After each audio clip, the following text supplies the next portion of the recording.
হিংসে করে অন্যের ক্ষতি সহজেই করতে পারবেন, কিন্তু নিজের উন্নতি কখনো করতে পারবেন না। আজকে দেখুন আপনাদের সাথে পায়েস রান্না শেয়ার করব। আমি কিভাবে রান্না করি সেটাই দেখাবো।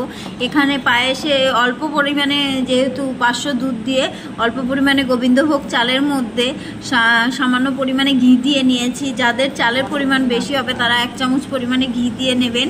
অনেকে রান্না করতে জানেন, যারা জানেন না শুধুমাত্র তাদের জন্য এখানে আমি খেজুরের গুড় দিয়ে করলাম। তারপর ফুটন্ত দুধের মধ্যে চালগুলো দিয়ে দিলাম, দিয়ে চাল ফুটিয়ে নিতে হবে। তারপর হচ্ছে একটা তেজপাতা দিয়ে দিয়েছি, আর পরিমাণ মতো গুড়, খেজুরের গুড় দিলাম, কারণ ঘরে খেজুরের গুড় ছিল। তার সাথে একটু চিনিও দেব।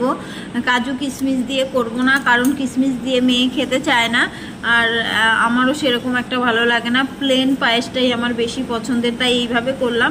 কাজু কিশমিশ দিয়েও করে দেখাবো এক সময়। কখনো কখনো করি, কিন্তু মেয়ে কিশমিশ দিয়ে খেতেই চায় না, তার জন্য করি না।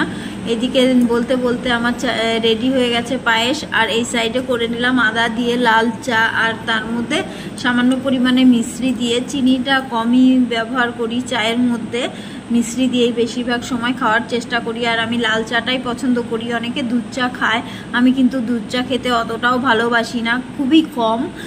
আর এদিকে দেখুন রেডি হয়ে গেছে চা, আর মেয়ের জন্য পায়েস। ও চা খেতে চাইছে না, তাই এইটুকুই।